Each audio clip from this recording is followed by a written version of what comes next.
सबको जय मसीह की। आइए हम वचन को पढ़ते हैं और हम वचन को पढ़कर जानते हैं कैसे परमेश्वर मनुष्य और स्त्री को दोनों को बनाया है। तो आइए हम मिलकर वचन को पढ़ते हैं। उत्पत्ति 2 अध्याय से 1 आयत से पढ़ते हैं।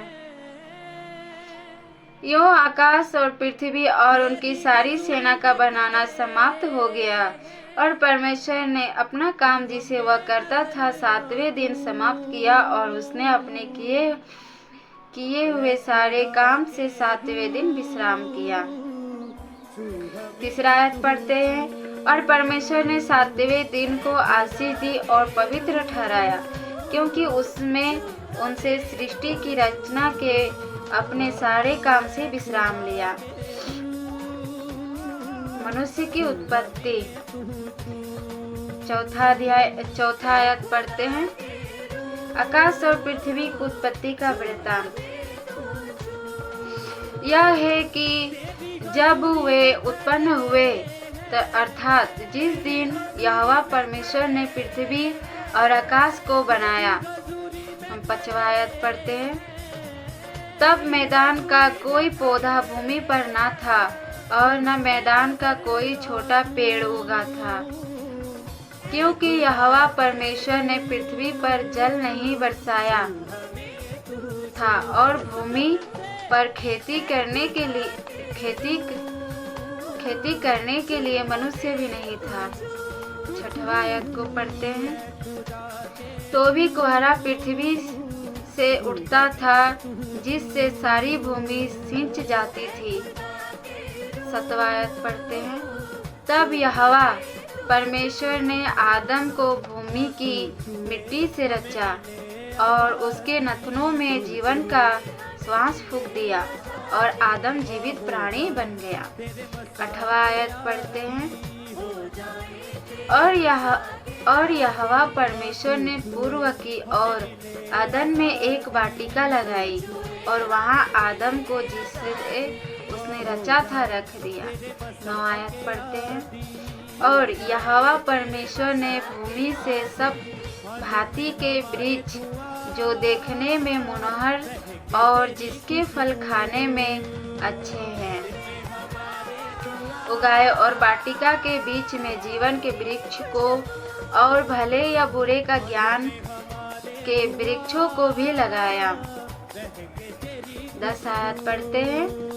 उस वाटिका को सींचने के लिए एक महानदी अदन से निकली और वहां से आगे बहकर 4 धाराओं में बट गई। 11 आयत को पढ़ते हैं। पहली धारा का नाम पिसोन है। यह वही है जो हविला नाम के सारे देश को जहाँ सोना मिलता है घेरे हुए हैं। 12 आयत को पढ़ते हैं। उस देश का सोना चोखा होता है, वहाँ मोती और सुलेमानी पत्थर भी मिलती है। 13 आयत को पढ़ते हैं। दूसरी नदी का नाम गिदोन है।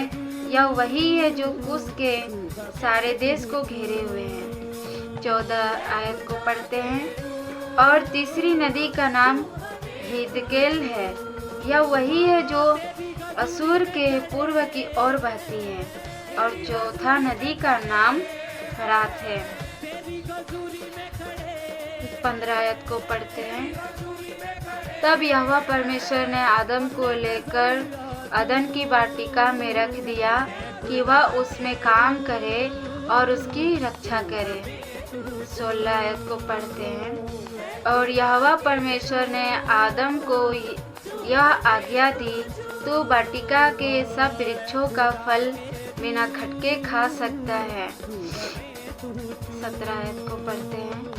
पर भले या बुरे के ज्ञान का जो वृक्ष है उसका फल तू कभी न खाना, क्योंकि जिस दिन तू उसका फल खाएगा उसी दिन अवश्य मर जाएगा।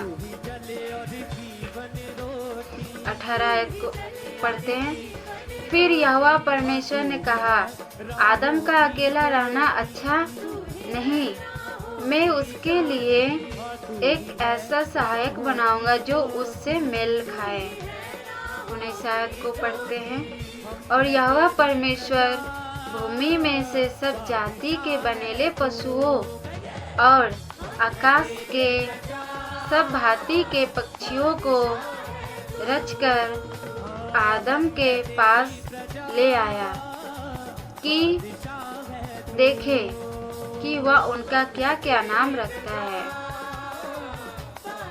और जिस जिस जीवित प्राणी का जो नाम आदम ने रखा वही उसका नाम हो गया।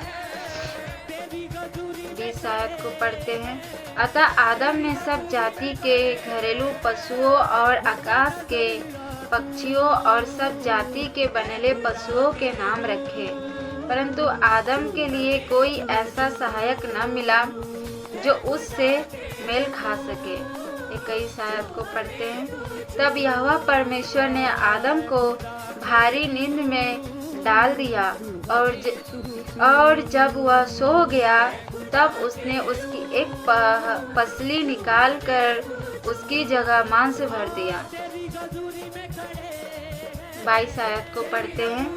और यहोवा परमेश्वर ने उस पसली को जो उसने आदम में से निकाली थी स्त्री बना दिया और उसको आदम के पास ले आया।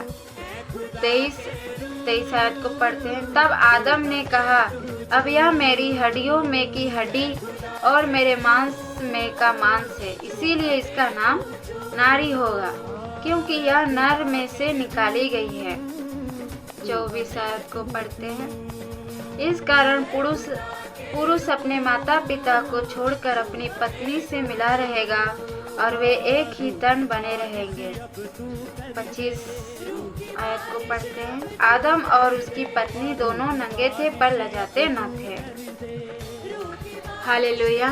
तो इस वचन को आप लोग सुनकर आशीष पाइए और इस वचन को सुनिए कैसे परमेश्वर ने मनुष्य और स्त्री को बनाया। तो आप सबको जय मसीह की। God bless you all. आपको अच्छा लगे तो हमारे चैनल को सब्सक्राइब कीजिए, लाइक कीजिए, शेयर कीजिए। आप सबको जय मसीह की। परमेश्वर आप सबको आशीष दे। God bless you.